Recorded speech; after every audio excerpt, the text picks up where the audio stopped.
Warning, this show may contain some crude humor and mild swearing. Listener discretion is advised. The show was produced by Geek Happy Network, creators of the very best in audible oracle entertainment. In other words, podcasts. If you enjoy listening to Smörgåsbord, remember to subscribe to the show in Spotify or on your favorite podcast app. Remember to leave a review. We'd love to hear your thoughts.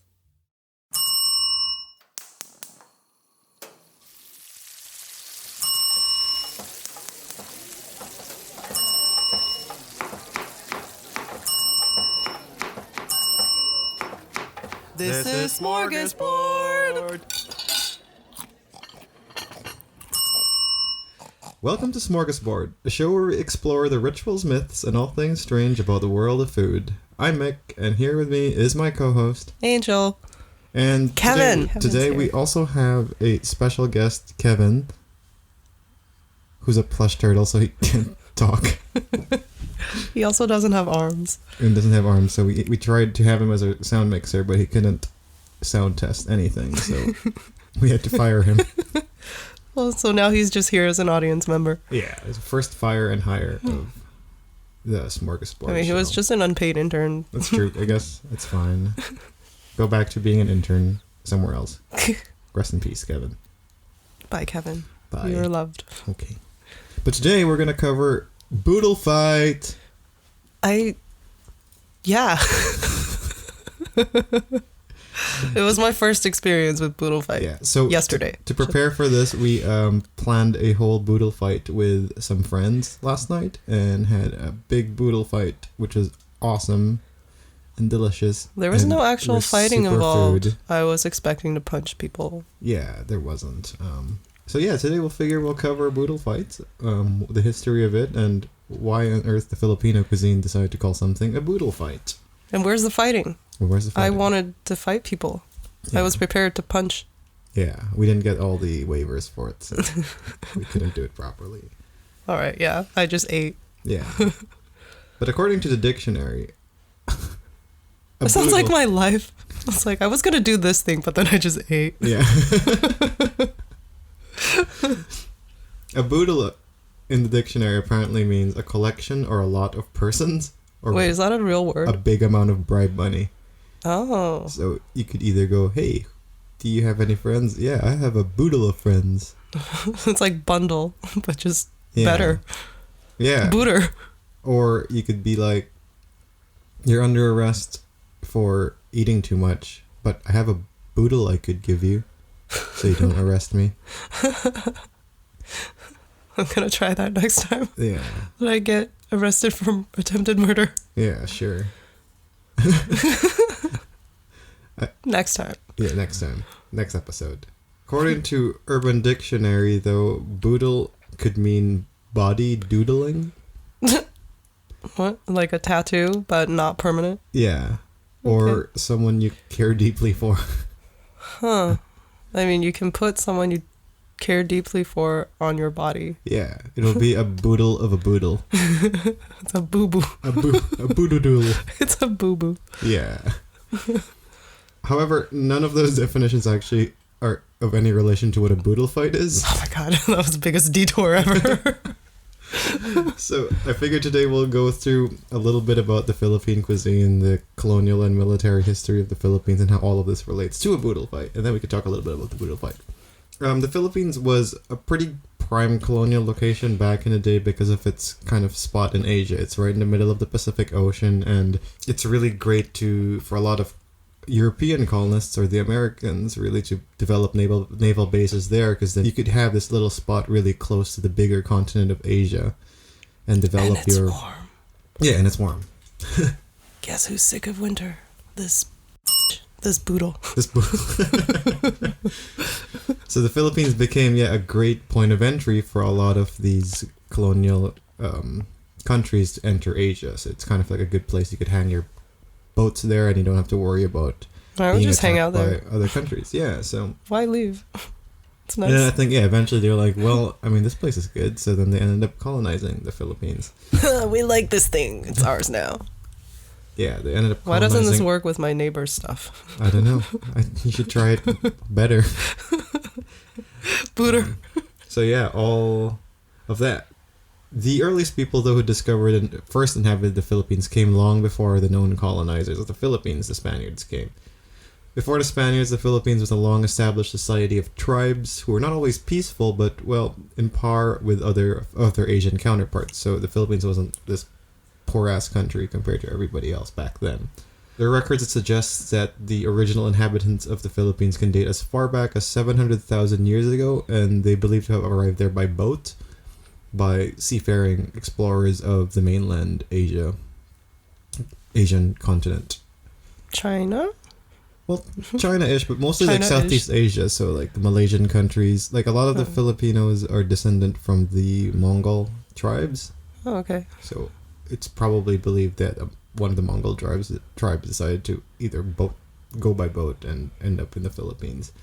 Now, the Philippines does have 7,600 plus islands, so eventually a lot of the first settlers started expanding and growing into all the different islands of the Philippines.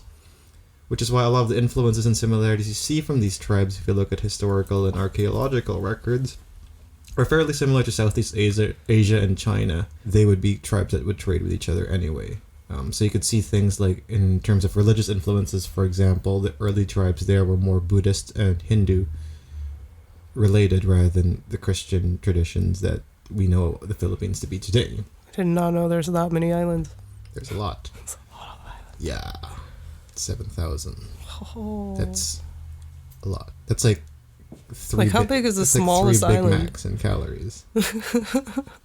It could be very small. Like, there was an island we went to called Kalangaman, which is somewhere in the middle of the Philippines. That one was tiny.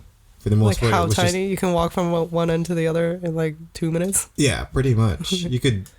it's all sand, and the land itself probably was, I don't know, a few meters. And the rest of it was just a sandbar. And You can have a tiny, tiny house. yeah, and most of the island would disappear in high tide. Oh, But how fun. Pretty sweet island. That one's like 2 hours away by boat to like the bigger island. Were there like birds there? Yeah, Were I there? think so. Yeah, when it comes to colonization, though, the earliest recorded attempt would be the Battle of Mactan in 1521, where the chief of Mactan, Lapu-Lapu, sent the Portuguese explorer Ferdinand Magellan straight to his grave. Yeah. Grave. Yeah. Murder. Exactly. Attempted murder. I think that's more self-defense, Oh. really. But in the battle, Magellan... For some reason, I really like murder right now. In the battle, Magellan suffered a fatal wound from Lapu-Lapu and eventually died during his travel back to Portugal. A hero in his own right, the Lapu-Lapu was then the name we gave a giant grouper fish in the Philippines. So, in the Philippines, there's a fish called Lapu-Lapu, which I think is the giant grouper fish. It's a boodle of Lapu-Lapu. Yeah. Whole Lapu-Lapu of things. I like that unit of measurement. Yeah. I'll have a Lapu-Lapu of fish, please. A Lapu-Lapu of Lapu-Lapu. So yeah, actually, when I was in grade 3, my class name was Lapu-Lapu. Because each classroom would have different names based on the different tribes of the Philippines. Oh, and cool. I got Lapu-Lapu. Or tribal chiefs, I guess. Were you a 3rd grade chief? No, I was not. Oh. My class was. I was the class president. Oh, wow. Elected. Yikes. Not democratically, I threatened to beat people up.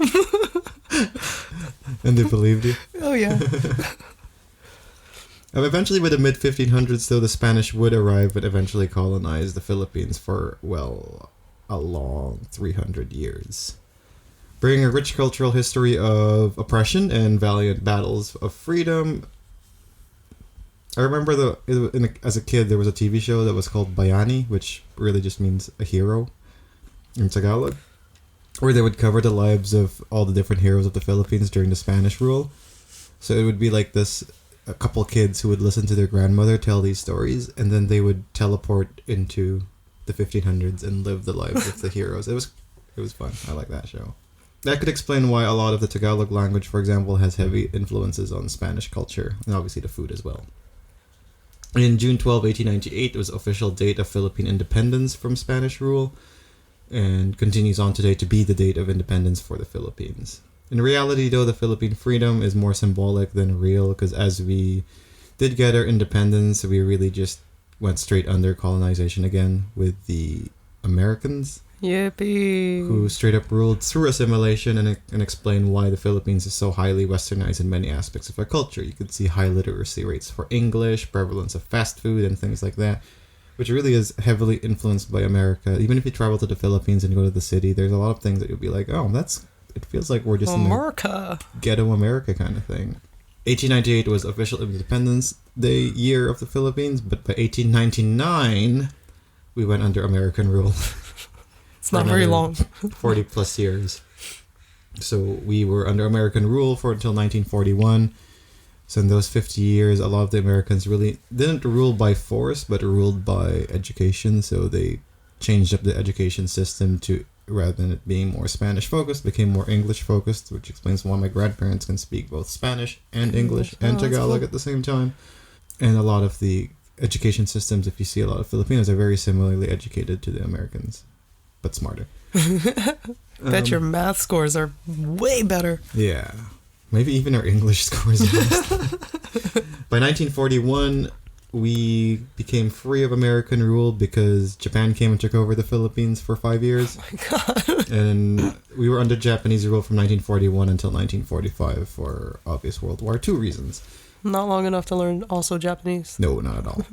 That was more of like a silent occupation, more really a military occupation. As I mentioned, the Philippines was a great naval location in the Pacific Ocean, so it was very strategic to own the Philippines. In 1945 is the official, at least on paper, is the last year that the Philippines was under colonial rule. There have been many internal battles in the Philippines, like the 1986 EDSA Revolution, or battling with a separatist militia group in the south called the Moro Islamic Liberation Front, or the MILF for short, or for Americans, MILF. Colonized by MILFs. It's similar to how in Canada there's the Quebecois party who's trying to separate from Canada. This is a similar party in the southern parts of the Philippines who are trying to separate from the rest of the Philippines. Funny story, speaking of MILFs, or really awkward acronyms. Would they be called MILFs? No, they're called the MILF. No, I mean like if they separated. No, I don't think so. Would you be a Milfian? I believe that's just their... Milfanese. The same way that ISIS, I guess, or... I'm comparing them to a terrorist group. It's an abbrev. It's their group name, but not their political party or country name. But speaking of really random and awkward acronyms that could be totally misunderstood in the West, going back to Spanish rule, the separatist group of the Philippines that got ourselves free from Spanish rule was... It's in Tagalog, and I can't remember how what it actually spells out as, but it's KKK. Yikes. Which was about the freedom and whatever of the Philippines, I think, if it was translated. But yeah, so not a good look. The group that brought freedom to the Philippines under Spanish rule was called the KKK. Imagine that. Yeah. A lot of these internal battles are really historically kind of cool to study. My dad was actually part of the 1986 EDSA Revolution, and we talk about how he almost got arrested because he was sneaking people in and out of the protests and stuff. Cool. But to be honest, in my opinion, is that the Philippines was never really free of any colonial rule. Many of the American bases still continue to exist in the Philippines until today. Much of the Philippine land has been freely, in quotation marks, freely sold to China. It's really, I don't really want to get too much into it because we're not a podcast about colonialization. We're a podcast about food. We speak a lot about it. Because it's a very important thing to understand and both appreciate and learn about, I think. It influences food a lot. Yeah. So yeah, like speaking of which, why is all of this information important for food? Well, all of this history of trade and colonialization and all of that, and the fact that we have over 7,600 islands is a big reason why the cuisine in the Philippines is ridiculously diverse and complex. I think in the last episode when we were talking about Chinese cuisine not being as simple as just Kung Pao chicken and having so many regional varieties, well, imagine 7,600 islands, both being colonized by 3 different countries, plus the trade happening between Asia and the Philippines and the influence of Southeast Asia. It's really hard to pinpoint exactly what Philippine cuisine could be like specifically. There's no really big unifying dish. I know in the West nowadays, a big popular dish that people tend to call Filipino cuisine or define Filipino cuisine Jollibee? It's Jolly. It's fried chicken. Yes, in terms of fast food. But also adobo, which is like a sweet and sour vinegary kind of It's like dish. slow cooked. Yeah. It's really good. Yeah. But yeah, so you can see that Filipino cuisine has so many similarities to many different cuisines that are influenced by Chinese, Spaniards, Italians, Indians, Japanese, and a whole mix of so many different countries. The halo halo, for example, apparently is highly influenced by Japanese. There's cuisine. a lot of stuff in a halo halo. Yeah. I couldn't understand what I was tasting because Yeah. there's so much stuff. So halo halo is a Filipino dessert, which if you translate halo means to mix. So Yeah. it's just to a mix mixture of different things. literally everything that has sugar Yeah. in it. Yeah, but I found out yesterday it was influenced by Japan. Another factor that I think helps with the Filipino cuisine being so diverse is that the Filipino culture is somewhat quite of an adaptive culture that can be quite accepting of a few things. I'm putting this in a big parentheses because there are a lot of. This is more of a theory, I guess, than an actuality. But because of that, I think you could see a lot of Filipino cuisine. It's common for them to incorporate other cuisines, like how we talked about in Japan would incorporate a lot of Western influences into their own culture. So if you visit Manila now, you could see the ridiculous variety of different restaurants and food styles that the Philippines offers. Some would argue that maybe Paris may be the place for like good quality food, but when you talk about really the diverse hub of food nowadays, Manila is probably a better place to go to if you want to really see a variety of global food choices. And the Philippines will sweeten the out of everything. And a big part of it is because at its core, the Filipino food is really big on 3 different flavors, which is salty, sweet, and sour.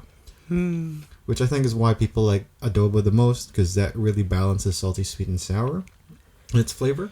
You could see the influence of different cultures in a lot of the Filipino food as well. Palabok, for example, is a noodle dish from the Philippines that you could see some inspirations of paella and Chinese noodles in. It's a noodle dish topped with very similar toppings that you would see in a paella as well. Actually, there's also a paella dish in the Philippines anyway. Pancit, which is a very common noodle dish in the Philippines. No, that's pusit. The pusit is it? Pancit is the noodles of pancit is very similar to Chinese noodles. Another noodle-based dish that is very inspired by some other culture is Filipino spaghetti, which is quite obviously influenced by Italians, but Italians would hate Filipino spaghetti, and a big part of it is They're real snooty. I only know one Italian. He's pretty snooty. I speak on his behalf. Yeah. But to be honest, if I was Italian and I saw Filipino spaghetti, I'd be like, that's not spaghetti. I was like, yeah, well, that's why it's called Filipino spaghetti. Now, I mean, that's what I feel like they would also feel about pizza that we eat here. Yeah, for sure, for sure. Filipino spaghetti is essentially a very sweet spaghetti that uses hot dogs instead of ground beef usually. That's great. It's amazing. Better. It's delicious. I love it. And at the core really of every Filipino meal, that's probably the most central and important part of every Filipino's diet is rice. Specifically white rice. There's actually this is the one reason why Angel cannot be Filipino at all. I thought I was honorary. You could be honorary with an asterisk. Because white rice is really a big part of the Filipino culture. There's actually a rapper in LA, I think, called, I can't remember his name. I think it's, I can't remember his name. We'll post the link of a song somewhere. But essentially, he has a song, like a hip hop song called White Rice, and the chorus goes, "White rice is my soul food." I think it's dope. It's a good song. It's a funny song, but it's really a big staple of Filipino cuisine. You can see it in every household. Actually, a lot of Filipinos will have their rice to ulam. Ulam is essentially everything at the table that's not rice. So your vegetables, your meat, or whatever, it's all called ulam. Ulam? So I like ulam. Yeah. You don't like the rice. Yeah. But every Filipino has their ulam to rice ratio, and more often than 50-50? It's not 50-50. It's more rice than ulam always. So like that's 70-30? Yeah, probably. That's a lot I know of someone rice. who does 2 parts rice to every ulam. What? Yeah. That's so that's why when we had the Boodlefight yesterday, right? There was so much rice. Yeah. Because Filipinos eat a lot of rice. We have so many different ways we could consume it as well, like regular rice, which we just call kanin. If you have we could also burn the rice and make it a little bit more crunchy. A lot of people love this. It's called tutong. I think I might be okay with that. Yeah, there's we also have a term for even leftover rice, which is bahao, because the older the rice is, it's actually better to fry it for fried rice. And you get garlic rice, which is sinangag. You fry the rice.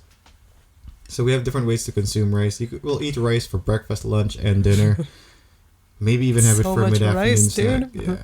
Yeah, it's a big part of our culture. Another big part of the Philippine culture is sauces, which we call sausawan. I think in here, we call it sauces, but I think in the Western world, it's more closer to dip than sauce, because sauce is usually something you have with the food, which is common in the Philippine cuisine as well. But I think a big part of the Philippine cuisine is dips. Like, I usually pour my dips onto my udon. yeah, that's fine. Some people do. A lot of people do that too. For example, when you build the what do you call it? The plate, the cutlery for a Filipino meal. There's always a small little plate that is the dish. It's called the sausawan dish or whatever. Saucer. We call it a platito, but apparently platito is also a smaller regular plate to some Filipinos. So it depends on what family you grew up in. Essentially, we always have a sauce plate where we put our sauce in. And I grew up thinking like everything needs sauce. Like, it does. You need to put vinegar, you need to put ketchup on everything, and someone's like, what? Maybe not ketchup, but... Yeah. So that's a big part of the Philippine culture as well as just sauces. So you see a lot of our meals is sauce really down heavy. with sauce. Or if it's not sauce heavy, there's always dip with our drier dishes. Which is one thing you might enjoy. I love it. But you still need to learn how to eat rice. No. Another aspect of the Philippine cuisine, which might be similar to the Chinese cuisine and the Japanese cuisine that we talked about, is they eat everything about an animal as well. So shrimp is a good example of this. For us, a lot of the people I know in our family, for example, love eating the shrimp head. So we'll suck on that shrimp head until it's dry. They eat the little legs too. Yeah, well, we don't eat the leg. This is the shell we don't eat. But we usually actually use, I think, the shell to use it to make soup base. Oh, okay. Shrimp broth. Yeah. And another big staple when it comes to the animal is the pork. And I think that's probably what the most common idea of when you think about eating everything about an animal, the pork really comes to mind a lot when it comes to Philippine cuisine. So a lot of it's very big and popular meals and dishes, like sisig, for example. Pork belly. Play with the pork, with the pork bodies. Like the big pork belly is a really common meal dish that we have in the Philippines. Yum. Sisig is another one, which is essentially chopped up pig face that's put into a iron skillet and cooked until crunchy, which is amazing when you're drunk. Yeah. But another big part about the Philippine cuisine is actually the people you eat with, and not just the food you eat. So there's a big culture for eating together and all that with family or friends. It's a big way to get to hang out with people. Like, I think in the West, a lot of people like going clubbing or whatever, but for us, let's go eat and drink together, and we'll have good food and also good company at the same time. In the Philippines, for example, when we go out for drinking, there's a term we call inuman, which is just going out for drinks. I don't know, for some people, for me and my family, or like for me, I love it because if we just go out, we drink. We're not going out to get drunk and sleep with people or whatever. We're just going out to have a good time and blah blah blah. And I think when I first moved to Canada, that was like the one weird thing I'm like had to deal with, was because then you have to go clubbing. Yeah, everyone wanted to go clubbing, which or everyone sucks. wanted to get drunk because they wanted to do something else. I'm like, I just wanted to get drunk with friends. That was it. Yeah, I'm gonna get drunk and sleep. I get it. There's no point. I don't want to hook up with sweaty tryhards. I don't want to waste my time on that. I just want to hang out and whatever. I get you, man. Yeah, I so get it. Aside from the food, really, the people you're with really help us that as well. So that's a little bit about the Philippine cuisine. But let's get a little bit into the Boodlefight. So what exactly is a Boodlefight? One thing we need to know when it comes to the Boodlefight is the term Kamayan. Kamay in Tagalog means hand. And Kamayan is really just to eat with your hands, is what it means. In the Philippines, it's actually a whole mannerisms and skill when it comes to eating with your hands. And different styles. Like my style is, I'm a one-hand wonder. I only use one hand to eat. We're talking about eating food here, by the way. Kevin can't relate. Kevin doesn't have any hands. Yeah, this is why Kevin was fired, because he does not have hands. He would lose a boodle fight. Yeah. It's really fun in the Philippines that you get to eat with your hands. I find that it's a really cool way of eating. I find it's a better way to enjoy the food because you could feel the texture of everything you're eating. You could enjoy all of that. And you have really better control of what you're able to I really eat. like feeling texture with my mouth instead. Do I feel both, like I get distracted. Maybe I'm just not used to it. It's a whole thing. There's even a proper way to eat rice with your hands in the Philippines, which is the cup and thumb.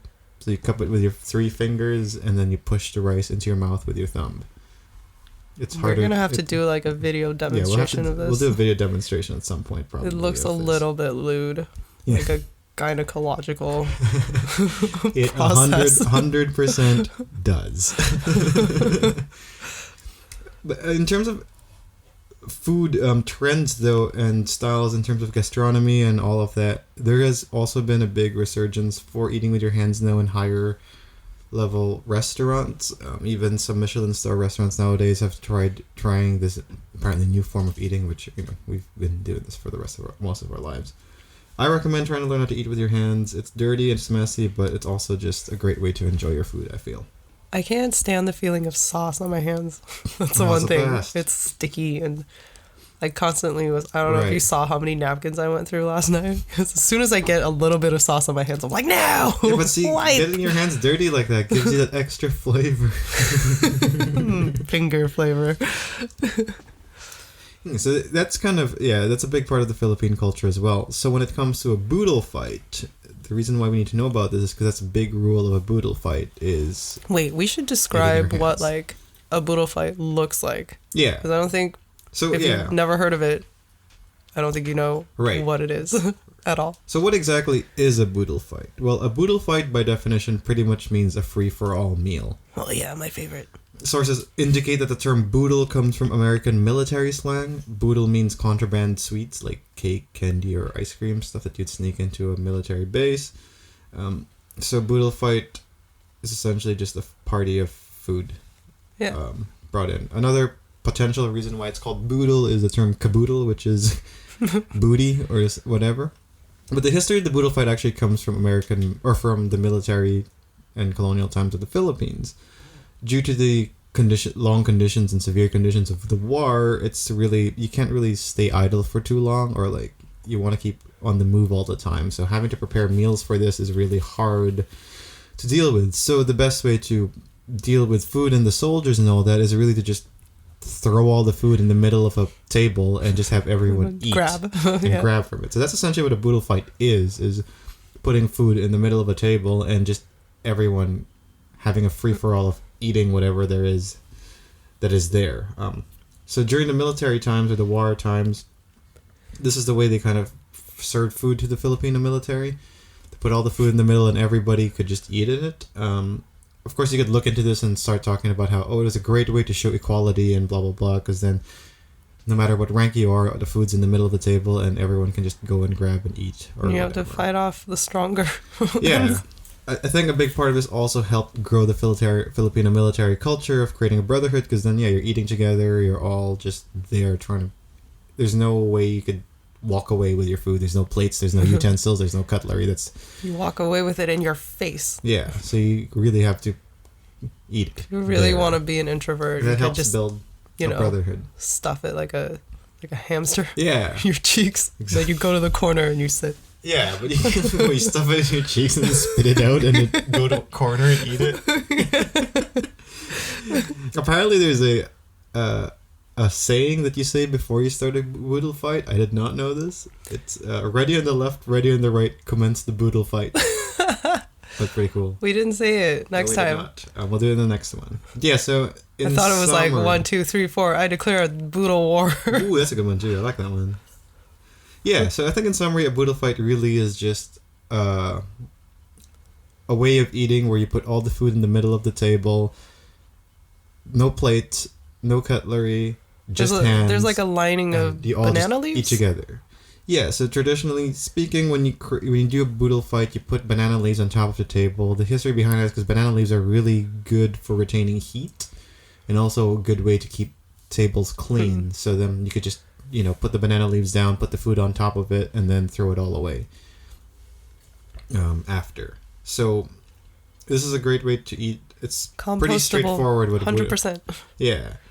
A big reason why they didn't use utensils back during the war days is because then you use those forks to stab people with instead of to eat with, right? That's how you fight wars. More of apparently it was because you needed to keep quiet. You're hiding in a place, you're trying to eat in a war place, you don't want to be detected by the enemy combatants, and you also want to move fast. So handing out cutlery, handing out plates and all that takes time and also makes a lot of noise. So to be quiet, you just put down a bunch of banana leaves, put the food down, and you just eat quietly that way. Boodle fights also took place usually at night, so it's hard to eat with cutlery, it's hard to eat with all that. So eating together, having just one small source of light, and all that is a lot simpler. Today, obviously, we're not really hiding from anybody, Nazis. But a lot of, I think, the reason why we want to continue not using utensils is just a way to kind of respect the old culture of the Philippines, of that we used to do this because we did have to hide from people. Ninja eats. If you haven't had a boodle fight, that's really what it is. It's just banana leaves put in the middle of the plate, and you put a crap load of food, and we'll get into what the food is in just a bit here too as well. So when it comes to the preparation, there's really not a lot of preparation to this. You just gotta find a big table. You could put the banana leaves. There's a way to prepare your banana leaves if you don't know about that as well. You wipe it down first to dry it, and then you heat it up a little bit. Keeping it heat makes the banana leaves a little bit more glossy as well, and activates some of the chemical compounds in the banana leaf itself. Looks so it pretty. doesn't look hairy or dry. It just looks a little shinier. You also then could cover your table nowadays with plastic bags or something if you don't want to keep your table dirty. But I mean, it's a little bit redundant. But of course, here it's harder to find big banana leaves as well. So usually when you get a banana leaf here, it's a little bit smaller. It's already cut up. Yeah. So in the Philippines, it'd be bigger banana leaves, so you don't really need to cover it with another tablecloth. But once you put all the leaves down on the table, you essentially just put all the cooked food in the middle of the table. So usually you start with the rice first, and you put all the rice in the middle so everyone can have access to the rice, and then you start distributing the ulam all around. When it comes to what kind of ulam that we put in there, you could put so many different things. Sometimes you put pancit as well, so you have noodles and rice as an option. You could put a lot of the Filipino meats, barbecue meats, so like barbecue pork or chicken that you usually marinate in soy sauce and garlic. We had spring rolls and ours. Grilled or fried fish is a common one. You could also put different breakfast items like longanisa, which is a pork sausage in the Philippines. Oh, I love that stuff. Tocino, which is pork belly that's marinated in a similar light as longanisa. So it's a sweet and salty pork belly, essentially. What it is. A big common one that a lot of people wish we had it in ours, but obviously it's a lot of money, is a lechon, which is just a whole roasted pig that you can put in the middle of the table. Like we said, there were spring rolls, which we call lumpia. Depending on your region, it could change as well. So instead of meat, you could have seafood. So when we were in that island back then, we had a seafood and pork boodle. So they had crabs and shellfish and all sorts of different things there as well. You can say it's a smorgasbord. Essentially, it's probably what it is. It's a Philippine smorgasbord, really. Yeah. You think about it. Of course, there's also some vegetables that we put there. Oh my god, those Brussels sprouts were so good. Yeah, here we did it in Canada, so we had Brussels sprouts there. But it was like honey roasted or something. I don't know. It was great. Yeah. The one thing we had as well yesterday's boodle fight is achara, which was those stringy looking things by the rice. I don't know if you saw it. Yeah. It's fermented green papaya, which is fermented in vinegar. I love that stuff. That thing is my favorite thing. It's similar to like chutney in India or sauerkraut for Germans. Achara is or kimchi, I guess, for Koreans. Pickled stuff. Green papayas, and it's amazing. When it comes to sausawan, or dipping sauces, we have a variety of different ones. The one we had was, because we had roasted fried pork belly, we had the mang tomas, which is liver sauce. Oh, I totally missed that because they put the cuppy too far from me. I didn't even see that it was there. Yeah, so that's the liver sauce. It's so good usually it's that or vinegar is the nice sauce to have with the roasted pork bellies. You also usually have spicy vinegar or toyo mansi, which is soy sauce, vinegar. And calamansi, which is the Filipino lime. So soy sauce and calamansi is a common mixture that we use. I like mine with spicy vinegar usually. Spicy vinegar sounds great. Yeah. When it comes to rice, it's usually just plain rice, but with ours we had garlic rice. Sometimes I put Java rice, which is done with Coffee? tamarind. Not tamarind, sorry. Turmeric. The magical spice, apparently. We also have something called bagoong rice, which is rice that's cooked over shrimp paste. It's delicious. That one you usually have shrimp paste and you have green mangoes served with it as well. Green mangoes! Grilled food is also common there. So like we said, there's barbecue pork, which is grilled with a marinade of soy sauce and vinegar. We also have... We had some kind of skewer, and I didn't know what was on it, but I ate like 4 of them. That's the barbecue. That thing's a very common party food as well. So we could keep going on the list, but really that's what it is. It's just a collection of food put with rice on a banana leaf and shared with everybody. So yeah, like a big part again is of Boodlefights nowadays is just celebrating it with the people you're with as well. So yesterday we celebrated it with our big film fam, and all our film friends came out and celebrated Boodlefight with us, and we all had karaoke after as well. Oh yeah. So that's How did you? When we asked the question of whether Boodlefights are good or not, how about you talk a little bit more about how the Boodlefight experience good or not? was? It was great. It was awesome. There's nothing to not like about my entire experience, except maybe that was my own bad judgment, the alcohol. Because I just personally can't digest it. Yeah. And shout out to the Viviero family who stars in one of the Geek Happy Network's horror show coming out in February. They bought us bottles of wine during the Boodlefight as well. So that's where the alcohol came from. That's where it all came from. Yep. Oh no, but it was delicious. I was very excited watching the people set it up. Yeah. Because it was on a assembly line. They were just kind of going down the table. First it was the rice, and then it was the spring rolls, and then it was the skewers. I remember all this. I was looking at it like, when do I get to sit down and stuff my face? And then I chose to sit next to the vegetarian. Good strategy. Because I know she wouldn't go for any of the pork things or the chicken things or the skewer things. Yep, it's a good strategy. She got her own side plate for vegetarian things. Yeah. And it was fun because we got to celebrate with when we celebrate our Boodlefight, there was maybe a third, not even a quarter of the people were Filipino, and more than half never had a Boodlefight before, so it was a really fun experience. I brought my brothers with me, so the moment they came in, the first thing they did was figure out the best spot. How did they figure? What was their strategy? Boodle masters. Strategy was sit as close to the kitchen as possible. Oh, that's find the smallest table. Uh-huh. So you have less people to fight? Yeah. Okay. And then just conquer from there. All right. Well, I like the vegetarian strategy. The vegetarian strategy is a good strategy too, yeah. The one thing I noticed about it too that differentiated the rookies from the experienced Boodle fighters was all the rookies kept talking. Are you trying to socialize? In a real Boodle fight, it's time to eat. It's called a free for all food fest for a reason. You gotta get your. No, my head's in the game. When the food comes out, nobody exists. Like, because we noticed my brothers and I were all eating, and I'm like, why is it still so loud? Oh, they're doing the other aspect of it's a race. Boodle fight. Yeah. So that's another aspect, another hidden aspect of the Boodle fight is the silence. It was pretty loud the whole time. It was. You get to enjoy. I mean, obviously, you get to enjoy the good company you're with, but yeah, I mean, there's a limit. We were joking with one of Diane, who's never had a Boodle fight before, and we were telling her like, you just keep eating. That's what a Boodle fight is, and then when you're so full, I was so full, want to die, and you hate yourself for it. Me. You push further because then you'll realize the many different levels of hate for yourself you have. Oh yeah, I was there. I transcended my ego. It was definitely a spiritual experience to the Boodle fight. It's like one of those things where I didn't realize how full I was until I stood up. Mm-hmm. And it was like, oh yeah, yikes. It's a lot of food.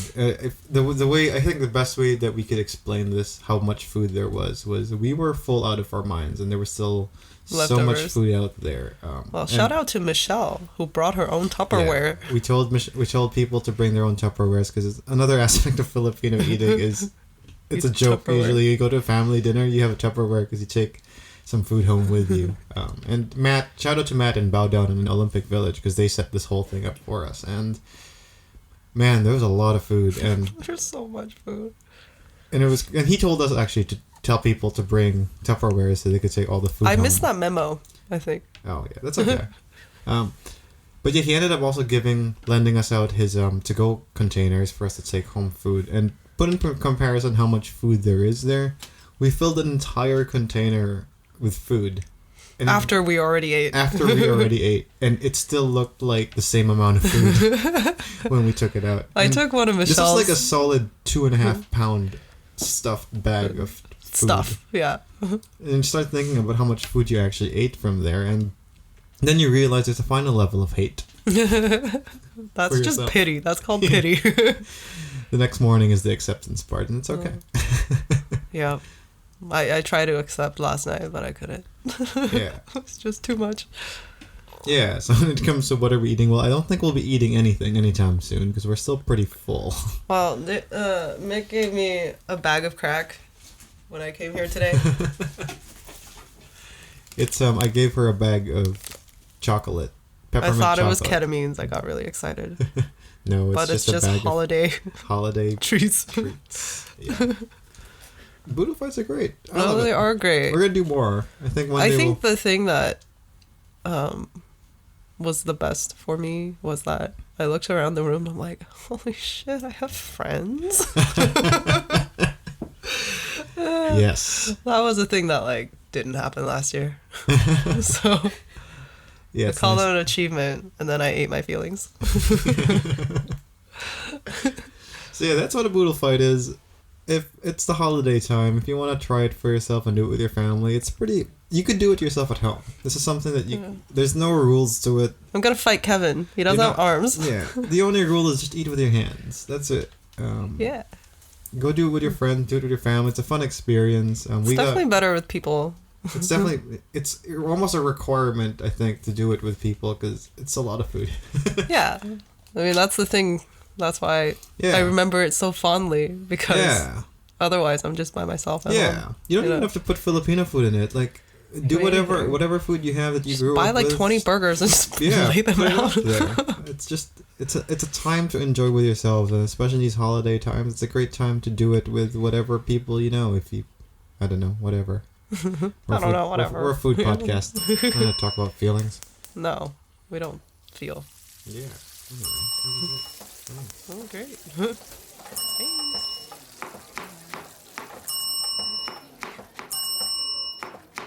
This is Smörgåsbord.